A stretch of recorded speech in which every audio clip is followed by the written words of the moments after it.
Praise the Lord. அப்போஸ்தலர் 3ஆம் அதிகாரம் 23ஆம் வசனத்திலே நாம் இப்படியாய் வாசிக்கிறோம்.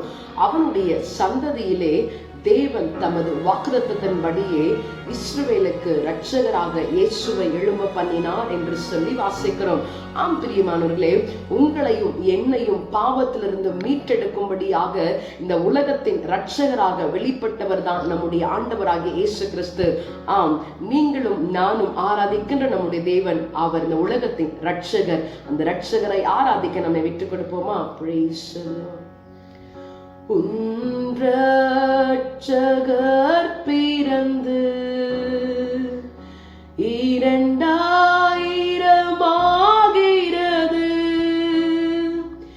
எந்த உள்ளம் பொங்குகிறது, உந்தன் உள்ளம் மங்குகிறது. இம்மானுவேல் இரட்சகர் இன்னும் உணரவில்லையா?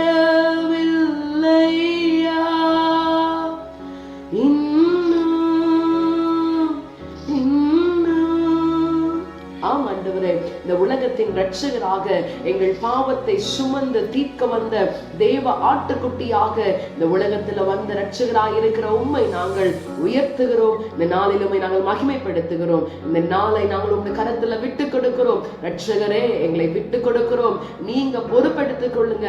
இன்னும் ரட்சிக்க கூடாதபடிக்கும் உடைய கரம் குறுகி போயிருக்கவில்லையே, ஒவ்வொருவரையும் ரட்சிப்பினால் அனைத்து காத்து வழிநடத்துங்க. இயேசுவின் நாமத்தில் ஜெபிக்கிறோம் எங்கள் ஜீவனுள்ள நல்ல பிதாவே. ஆமென். God bless you. Have a blessed day.